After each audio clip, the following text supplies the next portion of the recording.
Konkursi negocimit mes shkollave juridike, mes fakulteteve juridike, është një aktivitet që kemi nisur ka 4 vjetë.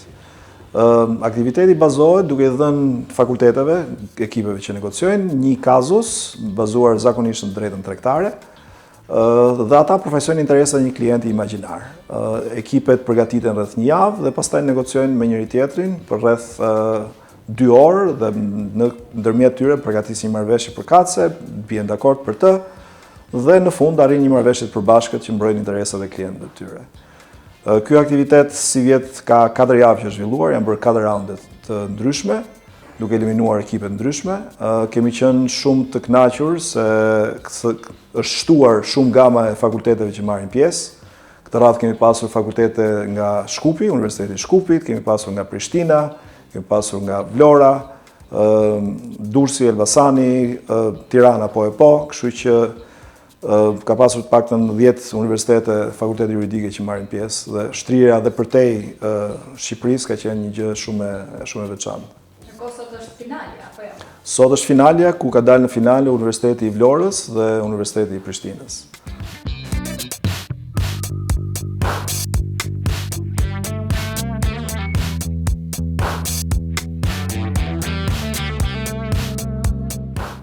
Konkursi i negocimit, në fakt, është një konkurs që fokusohet tek zgjidhja e atij mosmarrveshjeve. Pra se si ne jo t'i largojmë gjykatave në kontekstin afatshkurtër, por të gjejmë zgjidhjen e atij që janë më miqësore dhe më shumë përfitime përpara që nënshtrohen në një konflikt. Në të kuadër, ne si Elsa Albania në bashkëpunim me Frozen Fire Consulting organizuam këtë konkurs që studentët të marrin informacion mbi këto zgjidhje alternative të mosmarrveshjeve. Se si një jurist korporatash apo dhe një jurist shoqërie tregtare të arrijë të kuptojë se negocimi nuk është thjesht ligj, por dhe natyra tjera të sjelljes që mund të ketë një individ me një individ tjetër, që mund të jenë strategjia, mund të jenë taktika, mund të jenë dhe shumë faktorë të tjerë që ndikojnë se si një palë rezulton në një proces negocimi. Në të kuadër, kishim disa universitete pjesëmarrëse dhe për herë të parë, përveç atyre që janë të bazuara në Shqipëri, siç është Tirana apo Vlora, patëm dhe nga të gjithë trojet shqiptare, duke përfshirë Tetovën, Prishtinën dhe Mitrovicën. Atëherë, një nga pretendimet të cilat neve kemi kundrejt jush ishte ekzistenca e mjetës juridike në produktin e shitur.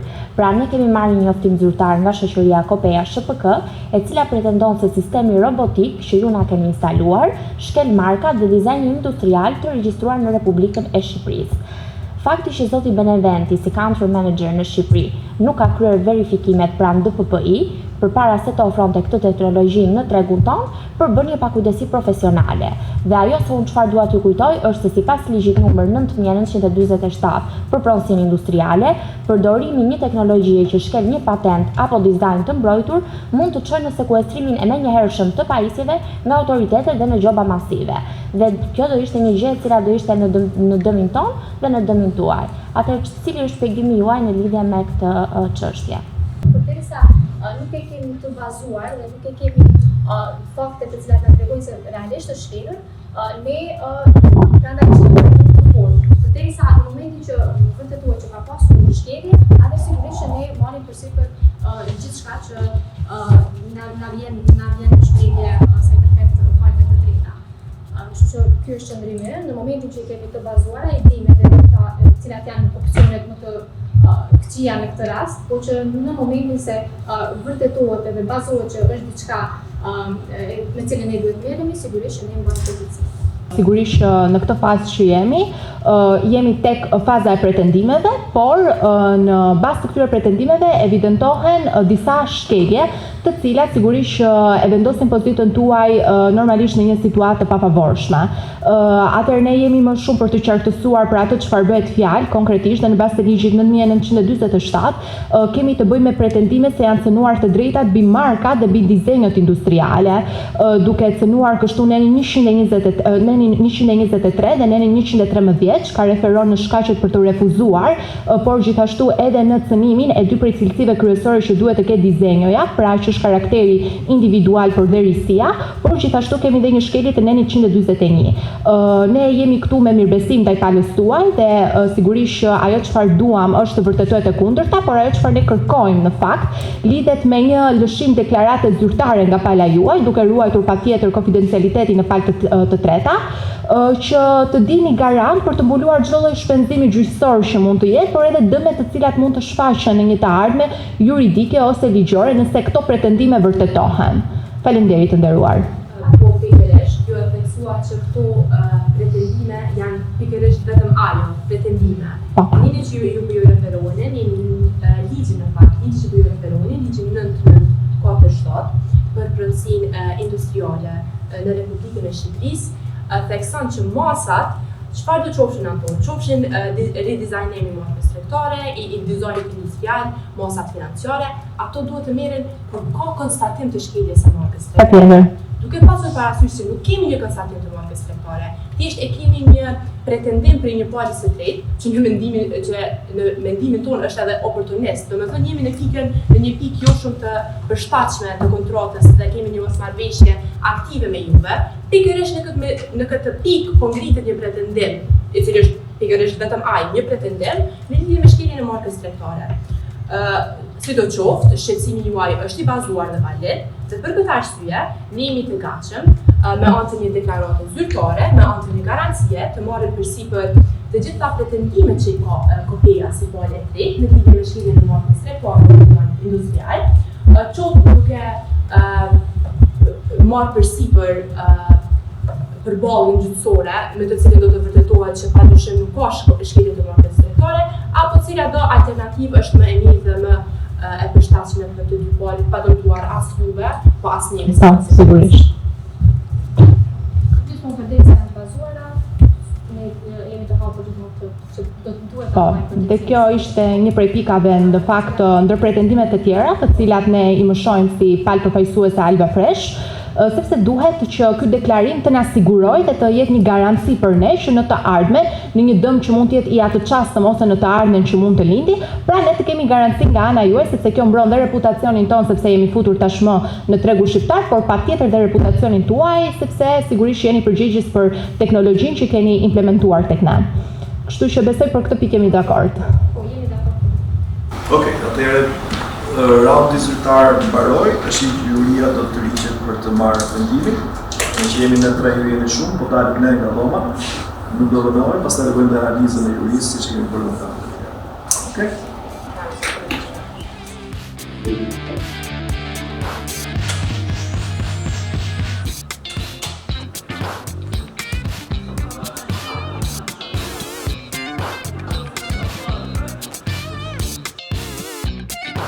Do të fillojmë me analizën e jurisë për çfarë dhat këtu sot.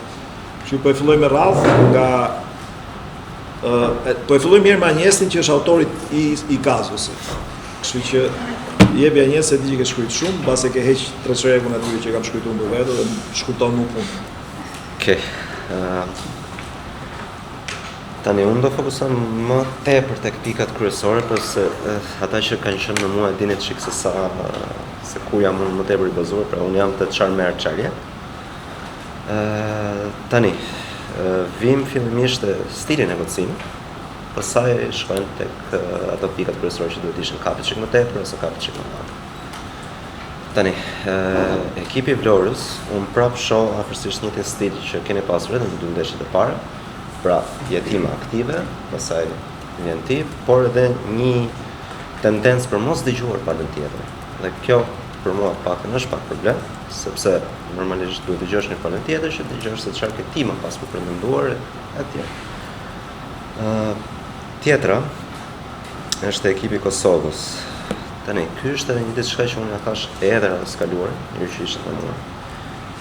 Dhe te nene 2 keni shkruar që çështjet tjera do parashikon kontrata shtesë. Tani, edhe si radhës kaluar, për mua kjo është mos të arish marrëveshje. Nuk është të arish marrëveshje, sepse jemi këtu për të arritur një, për ato çështje që ju keni diskutuar të ketë një marrëveshje, për çështjet e tjera të thuash që do ketë kontratë më pashme ose do e zgjidhim nesër pas nesër. Jo, sepse edhe ka se thotë që duhet të arrihet një zgjidhje shpejt. Kjo për stilin, pastaj për sa i përket pikave kryesore të kazusit. Tani, unë do doja të pyesja pak, po shumë shkurtimisht, ju si ekip, që çfarë realisht morët nga ekipi i Kosovës? Po, shë. Pra për të bërë më të qartë, sorry. Kush është fallbacku juaj që nëse nuk përmbushën ato që thon kontratë, garancia, etj, kush është fallbacku që keni ju? Po, atëherë ne ishim në limiti kohor dhe na kishin ngel vetëm 3 ditë. Nga 8 ditë ne arritëm që të bëjmë funksionalizimin e magazinit brenda 3 ditëve. Kjo është pika kryesore që ne do ta ndihmojmë që ta vazhdojmë funksionalizimin e magazinit sonë. Së dyti, ne kërkuam një deklaratë zyrtare për sa i përket palës tjetër. Po, mund të kërkonim dhe një shpërblim, por duke qenë se nuk ishte bazuar dhe nuk kishim asgjë konkrete, atëherë nuk mund të tejkaloni. Tjetër, përfituam një garanci përveç 12 muajve që përfshinte projekti, morëm 12 muaj të tjerë plus edhe 6 muaj të tjerë për 4 njësi. Nga ana tjetër, te qëllimi jon ishte patjetër ecuria e marrëdhënies dhe e donim dhe kërkonim afatgjat, por nga ana tjetër përmbushëm dhe qëllimin ton tjetër për sa i përket mbulimit të gjitha gjërave që pajisjeve që ne do na ishin dëmtuar dhe na janë dëmtuar. Dhe kush është siguria juaj që kjo garanci do përmbushet? Marrëveshja jonë që Marrëveshje. Të dyja palët. Vetëm marrëveshje. Nuk do ishte për shembull një llogari escrow që ishte shumë e sigurt që nëse ata nuk përmbushnin kriteret ju ta bllokoni? Po. Kjo u bë, atëherë kjo u bë në pikën që ne nuk do të bëjmë asnjë pagesë pa u finalizuar kreditçe. Nuk do të bëjmë pagesë nga ana jonë. Dhe pagesa është shumë e majme. Këtu do vim edhe te pagesa.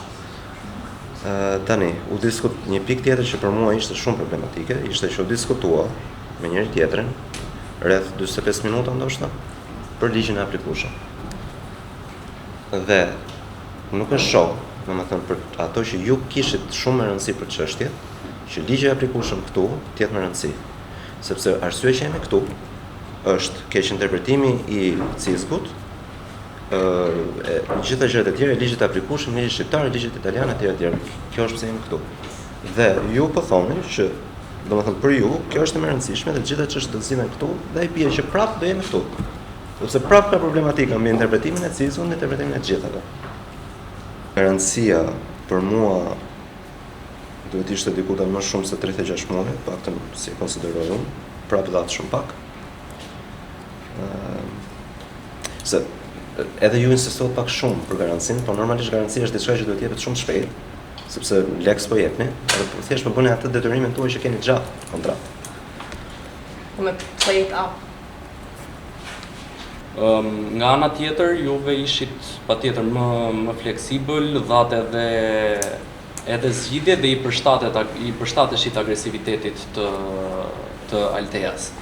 Bashkëpunimin e ekip nuk mendoj se kam që të them, juaj ishte shumë i mirë, patjetër që pash përmirësim nga hera kaluar, mbetjet e pjesa e leximit, pra duke që ishin para përgatitura, gjë që nuk ka gjë të keqe, por në momentin që të del jashtë skenarit, po pastaj çfarë do bësh? Ky është problemi. Marrëdhënia me ekipin kundërshtar, nuk më pëlqeu diçka që Altea fliste, ti mendoje se Altea po i mbyste ata dhe ti i qeshje. I qeshje gjithë, ndoshta e bën pa vetdije, por gjatë gjithë kohës ishte duke qeshur, domethënë i shifje dhe qeshje, ndoshta sepse mendoje që Altea po ja del shumë mirë. Por nga ana tjetër kjo mund të kesh nuk po them që është tendencioze, po them edhe mimikat kanë të bëjnë në tavolinë negociimi, kështu që duhet të mësosh ti kontrollosh. Nga ana tjetër ju kishit bashkëpunim shumë të mirë përveç asaj që e thatë edhe në analizën pas negociatorit, që Agnesa ndërhynte ndonjëherë më shumë se ç'duhet. Por gjithsesi, dhe ki parasysh, nëse do ishe ti kundër Agnesës, të dy janë tavolinës, do kishit as marrëveshje, nuk do ishit marrë vesh as me njëra tjetrën, nuk do kishit marrë vesh as në asnjë gjë. Sepse jeni të dyja njësoj agresive me njëra tjetrën. Pra, po të ishit vetëm ju të dyja, nuk do kishit fare marrëdhënie me njëri tjetrin. Faleminderit, por mendoj se kjo cilësia e epitetit agresive ndërsa nuk është shumë e përshtatshme, thjesht nëse nuk do arria në një marrëveshje, atëherë nuk do të ishim që kundi sot, me gjitha që u punuan në një marrëveshje dhe u ram dakord me shumë pika. Këmbgulja është një tipar tjetër, mendoj që patjetër ndoshta edhe emocionet mund të kontrollohen, por jo agresivitet. Me gjithë respektin sigurisht të vendimit dhe të opinionit tuaj. Unë po e marr me dy ekipet njëherë, pastaj po I kthehem veç mas secilit ekip. Si që thada njesti, folët goxha gjatë në lidhje me ligjin e aplikueshëm. Jo se është temë e parëndësishme, ne po kënaqeshim një këndvështrim, sepse në disa rande të tjera negociatore u bën më shumë si pazar, mashet 100, jo sta shes 100, ta shes 30, edhe po shifsha sigurisht ke pazari i vjetë, po shitesh i puc, jo debat juridik. Kështu i kësa radhe ishte tamam debat juridik dhe më pëlqeu. Por nuk vura re që të diskutonit me njëri tjetrin, ose të kishit dhe të qartë për veten tuaj, kush ishte rëndësia e ligjit aplikueshëm. Se mirë që po zihemi dhe po debatojmë, po thjesht për hir të debatit, çfarë do të fitonit juve nëse do ishte CISG-a dhe çfarë do humnin ata, apo e kundërta, çfarë do fitonin ata dhe çfarë do humnit ju, nëse ishte ligji shqiptar. Se kjo CISG-a në parim është për disa çështje juridike, dhe sidomos ka të bëjë me contract formation. Dhe pra, mendoj unë, prandaj kishte vënë dhe Anjesti si temë. Që do të thoshte duhet diskutohesh në parim mirë a kemi apo s'kemi një kontratë. Dhe nuk u ngrit asnjëherë nga asnjë palë si temë. Ore, a ka apo s'ka një kontratë? U mor e mirë që nuk ka një kontratë. Po pse nuk ka një kontratë? Kush janë parimet e kontratës? Parimi është ke një ofertë, ke një pranim. Nëse nuk ke pranim, ke një kundër ofertë, duhet kesh një kundër pranim. Nëse s'ke asnjërin as tjetrin të shprehur, ke veprime konkludente që e bën me veprim. Të gjitha këto element ishin në kazus. Ju nuk u morët me një analizë të mirë fillës. Kësaj u morët vetëm duhet CISG apo duhet ligj shqiptar apo duhet ligj italian apo po sepse po ziheshit se mora vesh. Të paktën gjysmore herën e parë, të paktën gjysmore herën e dytë, unë ngela kështu pse po zihemi dhe po rrim ke ligji. Në fund ram dakord ke ligji, shqyr që ram dakord, po se qa arritëm që ram dakord, unë se mora vesh. Ishte i kënaqshëm si debat intelektual, por nuk arrita do të kuptoj se pse e bë. E dyta, kjo është i çik pak më shumë se sa për juve, se sa për ato. Kazus ishte i paqartë se çfarë lekësh janë paguar. Ju bile bët edhe pyetje specifike. Ore, a është paguar apo jo kësti i dytë? Se ka një vend kazusi që thot e duket sigur e lë që thot që është paguar, ka një vend që duket sigur e lë që është e papaguar. Ju vetë e morët të mirëqen, bile e ofruat vetë sikur kësti i dytë është paguar, po kësti i dytë i bie tjetër 750 njëri, 750 tjetri, edhe 1 milion mes. Edhe 1 milion mes. Pra 1 milion euro, që tash i kthehemi ke pazari, ju e morët të mirëqen që është paguar, po sikur mos ishte i paguar. I keni humbur 1 milion euro në tavolinë, pa e diskutuar fare. Pala tjetër gjithmonë e konsideron dhe vetëm 30% kemi për të paguar vetëm 30%. Vetëm 30%. Nuk u tha ndonjëherë suvu pikpyetje nëse ishte apo jo për të paguar e dyta. Kështu ju do doja të kishte çik më shumë vëmendje, sidomos te fakti që kishit kapur dhe si pyetje, që në temë, ore, a diskutojmë mirë, çka keni paguar, ç'as keni paguar, a e keni paguar apo jo. Dhe fundit për garancinë që u prek, u morët me garancinë goxha, që ishte një temë që besoj do të kishte kaluar me 3 minuta, 5 minuta, sidomos në kohën që ju kishte ngel për të bërë një marrëveshje të mirë. Tash po i kthehem me shpejt me kategori, pa dhënë vlerësim përfundimtar. Vlerësimet përfundimtare dhe pikët përfundimtare ju e japim mbasi të bëjmë shpalljen për miset.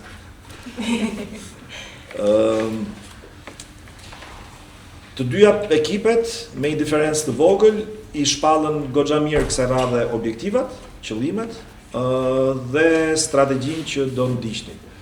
Një gjë që është i çike vështirë për ta ndarë, po që ju a vërë duke për herë tjera, është që ka një ndryshim midis strategjisë dhe taktikës.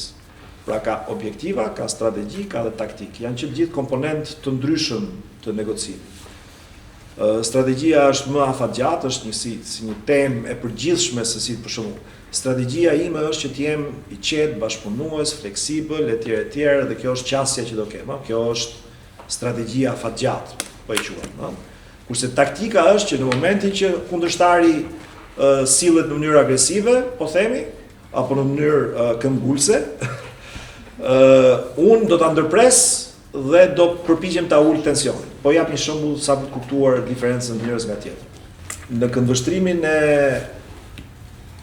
e fleksibilitetit krijimtarisë, aty që të dyja palët pati më shumë fleksibilitet base nga pala e Prishtinës, por edhe pala e Universitetit Lorës gjithashtu të krijoi fleksibilitet. Bashkëpunim në ekip, e tha e njesti, ekipi i Prishtinës vazhdoi të jetë në kohezion si herën tjetër, pra nuk e di a jeni dhe shok jashtë ekipës, dhe shkoni mirë me njëri tjetrin, mbase kjo ju ndihmon për të qenë më në harmoni edhe në bashkëveprim si ekip. Reflektimi i dakordësimit mes palëve në objektivat përkatëse etj, pra në kontratën që na dërguat, këtu dhe cilësia e kontratës, këtu kishte diferencë midis ekipeve. Ekipi i Prishtinës tu ishte shumë më mirë, kontrata juaj ishte shumë më e mirë se sa e kontratës Vlorës. Por, dhe këtu është një por e madhe, te kontrata përfundimtare është krejtësisht e kundërta. Ekipi i Vlorës arriti më shumë nga ato që donte, ju nuk arritët shumë nga ato që donte, dhe do flasim pasë më në detaj për pse dhe si dhe qysh. Po që kjo ishte në përgjithësi. Pra analizën pas negociatore, diferencën e bëri Dioni me atë që përmendi Aleksandri, ku pati dhe një vetë kritik të vogël, që ishte më shumë për ndërhyrjet, apo mos qenit shumë afër me njëri tjetrin. Po pjesa tjetër ishte krejtësisht e barabartë, siç të dyja palët vlerësuat arritjet që menduat që keni.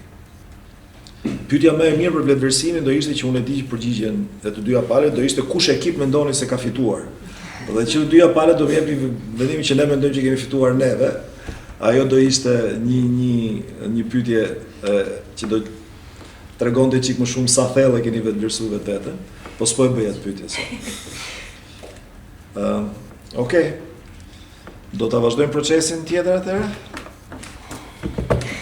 E vazhdojmë. Tani që ka mbaruar gara, se po flasim mbasi ka mbaruar gara, ne e dim se kush ka fituar, po do ta shpallim fituesin aty në podium.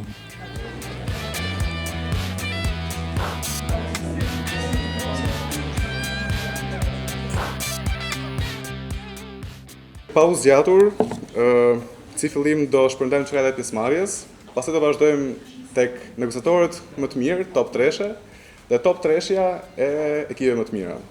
Kështu po filloj me çfarë e pjesëmarrjes të Redi Vraniqit.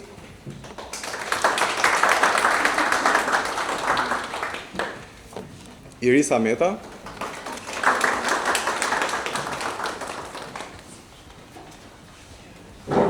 Altea Hoxha.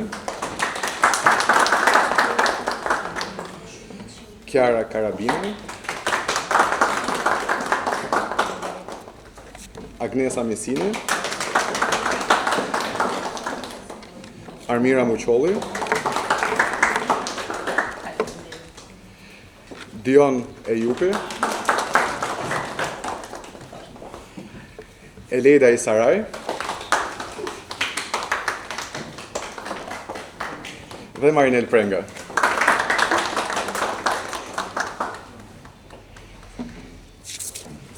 Kështu që pa humbur kohë, unë do prezantoj edhe vendin e tretë më të mirë si individ, pra negociatori më i mirë i vendit të tretë, vend i cili shkon për Dion Ejupi nga Universiteti i Prishtinës.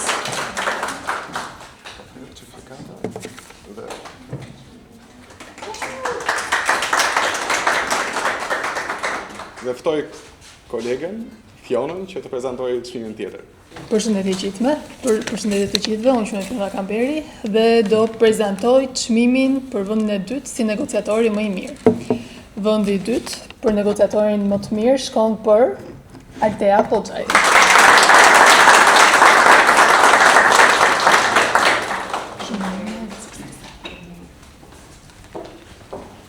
Përshëndetje të gjithëve. Unë quhem Leonardo dhe tani do jap çmimin që vitin e kaluar e kam fituar dhe vetë. Çmimi si negociatori më i mirë për këtë edicion të Elsa Negotiation Competition është Armira Muqolli.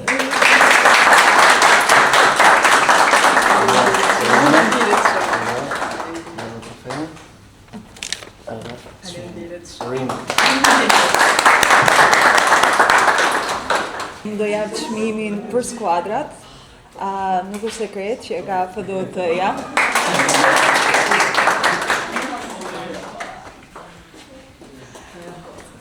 Në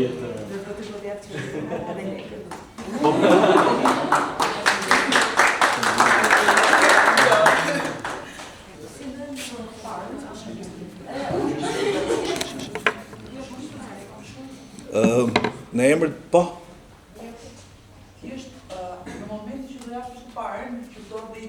Po, sigurisht. Po, gjithsesi do ta marrë dhe Anja patjetër. Para se të ndaj çmimin e parë, thjesht desha të falenderoj një herë të gjithë pjesëmarrësit, sidomos pjesëmarrësit që na kanë ardhur nga larg. Si kemi sot të gjithë tu, Universitetin e Shkupit nuk e kemi, për shkakun do kisha qejf ta kishim, po janë goxha larg. Pjesëmarrësit nga Universiteti i Prishtinës, që gjithashtu për herë të parë morën pjesë, pjesëmarrësit nga Universiteti i Vlorës, që morën pjesë për herë të parë. Jam kënaqur goxha me punën shumë të mirë që ka bërë Elsa si vjet, ku e ka shtrirë konkursin e negocimit përtej kufive, ajo që kisha një qejf të madh dhe shpreha edhe herës tjetër. Pavarësisht se bëhesh bazuar në ligjin shqiptar, me shqiptarët, me ligj shqiptar, nuk besoj se kemi tejkaluar shumë masën e vështirësisë për përgatitjet që duhet bënit. Falenderimet e tjera shkojnë për stafin e Frost & Fire Consulting, që kanë ndihmuar për të bërë gjithë kazuset, përveç punës tyre që bëjnë në mënyrë të përditshme, dhe shpresoj që ju a kanë bërë kazuset interesante, që të mësonit pak më shumë, të vinit krijimtarin tuaj në punë, edhe të kishit edhe fan kur bënit negociate me njëri tjetrin, të argëtoheshit. Vendi i parë i shkon në Universitetin e Prishtinës.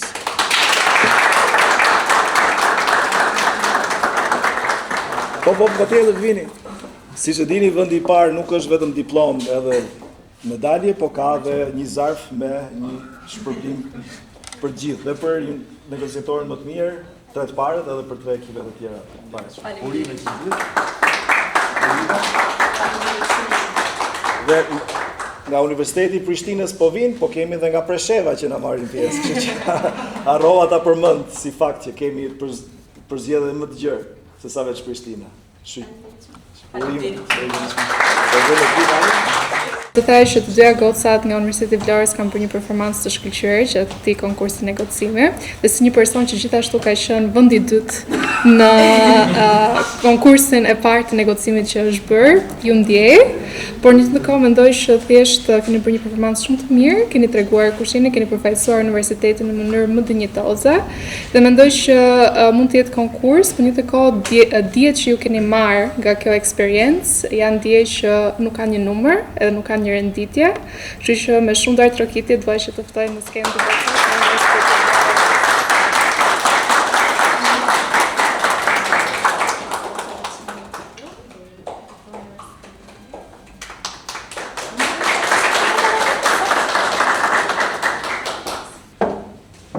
Atëherë, si fillim, dua t'ju falenderoj shumë për mundësinë që na keni dhënë. Është një eksperiencë ku ne kemi mësuar shumë. Jemi të ardhur nga Vlora dhe mirëpritja ishte shumë e mirë, prandaj dua të falenderoj shumë zotin Rezart që na keni bërë të ndihemi shumë mirë. Dhe jam shumë e kënaqur sepse ky çmim dëshmon punën e fortë që ne kemi bërë dhe vlerat tona. Dhe jam shumë falenderuese.